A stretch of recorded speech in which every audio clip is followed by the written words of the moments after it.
प्रिय छात्रों, मैं रामपाल मीणा सह आचार्य इतिहास LBS गवर्नमेंट कॉलेज कोटपुतली से आज पूर्वी समस्या पर आपको व्याख्यान प्रस्तुत कर रहा हूँ। यह व्याख्यान BA पार्ट 3 पेपर 2 जिसका नाम आधुनिक विश्व का इतिहास है उससे संबंधित है। अब पूर्वी समस्या दरअसल क्या है? पूर्वी समस्या से आशय उस्मानी या तुर्क साम्राज्य के कमजोर होने पर यूरोप की महाशक्तियों के बीच उत्पन्न सामरिक स्पर्धा एवं राजनीतिक स्थिति से है। 18वीं सदी के अंत से लेकर 20वीं सदी के प्रारंभ तक तुर्की साम्राज्य राजनीतिक एवं आर्थिक अस्थिरता से जूझ रहा था। इसे यूरोप का रोगी कहते थे।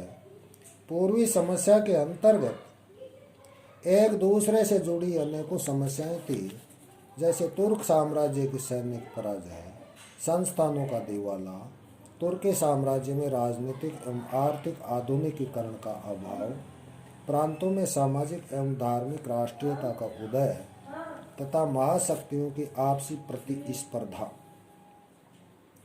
पूर्वी समस्या यूरोप के दक्षिणी पूर्वी भाग में स्थित तुर्की साम्राज्य की ईसाई जनता की आज़ादी की समस्या थी। वस्तुतः तुर्की साम्राज्य के पतन काल में यूरोप के इतिहास में 19वीं शताब्दी में जिस समस्या का जन्म हुआ उसे पूर्वी समस्या कहते हैं। यह बहुत ही जटिल, उलझी हुई तथा विभिन्न देशों के परस्पर हितों से संबंधित थी। इस समस्या ने प्रथम विश्व युद्ध की पृष्ठभूमि का कार्य किया। इस प्रकार संक्षेप में यह कहा जा सकता है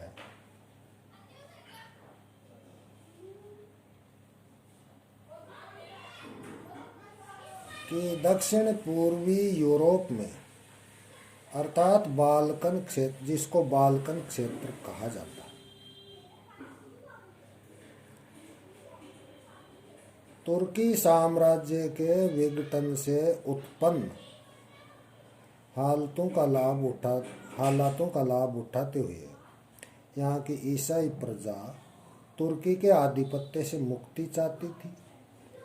इसके अलावा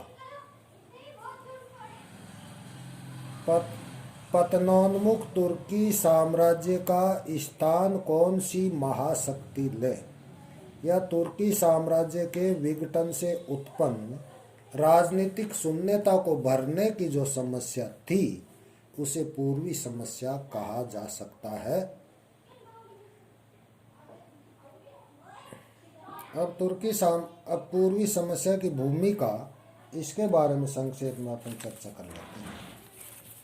16वीं शताब्दी तक आते थे तुर्क या ऑटोमन साम्राज्य ने यूरोप के दक्षिण पूर्व में स्थित बाल्कन प्रायद्वीप के सभी देशों पर कब्जा जमा लिया था। इसी यूरोपीय बाल्कन प्रदेश में रोमानिया, बल्गारिया, मैसिडोनिया, अल्बानिया तथा यूनान के प्रदेश सम्मिलित थे और इन पर तुर्कों का आधिपत्य था। बाल्कन प्रदेश की बहुसंख्यक जनता स्लाव प्रजाति की थी, जो ईसाई धर्म से संबंधित थी और ग्रीक चर्च के सिद्धांतों का पालन करती थी।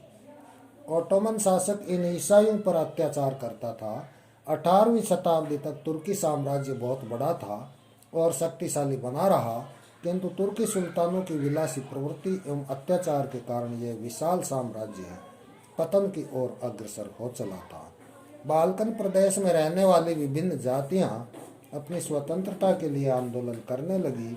19वीं शताब्दी में साम्राज्य के पतन की प्रक्रिया उत्तरोत्तर बढ़ती गई। धीरे धीरे तुर्की की हालत इतनी खराब हो गई कि उसे यूरोप का मरीज कहा जाने लगा। परिणाम स्वरूप यूरोप के प्रमुख राष्ट्र रूस, ब्रिटेन, ऑस्ट्रिया, फ्रांस आदि उसकी पतनोन्मुख अवस्था से लाभ उठाने का प्रयत्न करने लगे। उनकी ऑटोमन साम्राज्य में विविध कारणों से रुचि थी जिसका संक्षिप्त विवरण इस प्रकार से। अब यूरोपीय शक्तियों के क्या क्या स्वार्थ थे तुर्की साम्राज्य में, इनका संक्षिप्त परिचय दिया जा रहा है। नंबर 1, रूस। रूस के व्यापारिक हित तथा विस्तारवादी लाभ तुर्की साम्राज्य से जुड़े हुए थे। रूस के पास व्यापार करने के लिए समुद्री तट नहीं था। उसके उत्तरी सीमा का समुद्र तट लगभग पूरे वर्ष बर्फ से जमा रहता था, अतः वहाँ नौका चालन संभव नहीं था। अतः रूस काला सागर पर प्रभाव जमाना चाहता था। साथ ही तुर्की साम्राज्य में स्थित डार्डेनलीज एवं बास्फोरस के जल डमरू मध्य पर अधिकार करना चाहता था। इस कारण रूस तुर्की साम्राज्य का विघटन करना चाहता था। इसके अलावा बाल्कन क्षेत्र के स्लाव प्रजाति के निवासी ग्रीक चर्च के अनुयायी थे और रूस का राजधर्म भी ग्रीक चर्च था और वहाँ स्लाव जाति का बाहुल्य था। इस तरह रूस का बाल्कन निवासियों के साथ गहरा प्रजाति और धार्मिक संबंध था। वह इन्हें तुर्की के विरुद्ध भड़काकर अपना प्रभाव जमाना चाहता था। Number 2, Britain. तुर्की साम्राज्य को रूस के प्रभाव क्षेत्र से दूर रखना ही ब्रिटेन की प्रमुख नीति रही। अतः वह तुर्की साम्राज्य की प्रादेशिक अखंडता को बनाए रखना चाहता था। ब्रिटेन भली भांति जानता था कि यदि रूस का प्रभाव तुर्की पर पड़ता है तो उससे ब्रिटेन के अफ्रीका स्थित उपनिवेश तथा भारतीय उपनिवेश को खतरा उत्पन्न हो सकता है। यही वजह है कि ब्रिटेन ने अधिकांश अवसरों पर रूस का विरोध किया तथा तुर्की का समर्थन किया। जहाँ तक ऑस्ट्रिया के स्वार्थों का प्रश्न है, ऑस्ट्रिया पूर्वी क्षेत्र में रूस को अपना प्रतिद्वंद्वी मानता था। ऑस्ट्रिया का साम्राज्य चारों ओर जमीन से घिरा हुआ था। समुद्री व्यापार के लिए उसके पास एड्रियाटिक सागर का छोटा सा कोना था। रूस की तरह ऑस्ट्रिया भी डार्डेनलीज एवं बास्फोरस के जलमार्गों पर अपना अधिकार करना चाहा। Next, France. फ्रांस की 2 कारणों से तुर्की साम्राज्य में दिलचस्पी थी। पहला कारण तो यह था कि फ्रांस कैथोलिक धर्म का अनुयायी था, अतः वह तुर्की साम्राज्य में स्थित कैथोलिक धर्म के केंद्रों पर अपना नियंत्रण स्थापित करना चाहता था। दूसरा कारण यह था कि तुर्की साम्राज्य एवं उसके अधिकार क्षेत्रों में आने वाले प्रदेशों में फ्रांस अपने व्यापार की वृद्धि करना चाहता था। इसके अलावा फ्रांस मुख्य रूप से मिस्र और सीरिया में व्यापार बढ़ाने का इच्छुक था। इन प्रदेशों में तुर्की सुल्तान के प्रतिनिधि राज्य करते थे, जो पाशा कहलाते थे।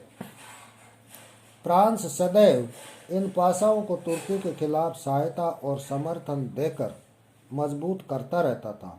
पाशा का साथ देने का मतलब था तुर्की साम्राज्य के विघटन को बढ़ावा देना। नेक्स्ट है जर्मनी। जर्मनी का एकीकरण 1871 में संपन्न हुआ। जर्मनी का चांसलर बिस्मार्क यूरोप में शक्ति संतुलन स्थापित करना चाहता था। इसी के साथ वह फ्रांस व रूस के विरुद्ध ऑस्ट्रिया के हितों के बारे में सोचता था, अर्थात अपने मित्र ऑस्ट्रिया के हितों, ऑस्ट्रिया की सुरक्षा करना चाहता था। क्योंकि अगर रूस दक्षिण पूर्वी यूरोप में प्रभावशाली हो जाता तो ऑस्ट्रिया का अस्तित्व खतरे में पड़ सकता था। बिस्मार्क ऐसा नहीं चाहता था। नेक्स्ट है इटली। इटली का प्रधानमंत्री काबूल इटली का एकीकरण करना चाहता था और वह किसी विदेशी शक्ति की सहायता लेना चाहता था।